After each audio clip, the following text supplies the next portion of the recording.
হাসে, হাত নাড়ে, কথা বলে, কারণ রুহু আছে। এই রুহুটা বের হয়ে গেলে লাশ হয়ে পড়ে যেতে হবে। চিল্লায় বলেন ঠিক কিনা? মক্কার কাফিররা বলল, আব্দুল্লাহর বেটা মুহাম্মদ, রুহু কাকে বলে আমাদের বলো। রুহু দেখতে কেমন, কেমন করে দেহের মধ্যে রুহু ঢুকে, কেমন করে রুহুটা দেহ থেকে উড়াল দেয়, এই রুহুর ব্যাপারে তথ্য দিতে পারলে কালিমা পড়ে সবাই মুসলমান হয়ে যাব। আপনারা রুহু দেখছেন কেউ?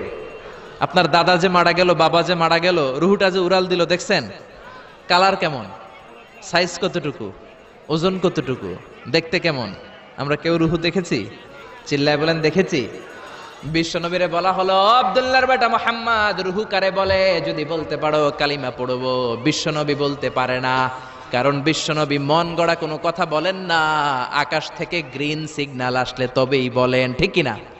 বিশ্বনবী আল্লাহ তাআলার পক্ষ থেকে গ্রিন সিগন্যাল পাওয়ার জন্য উপরে তাকিয়ে রইলেন। আয়াত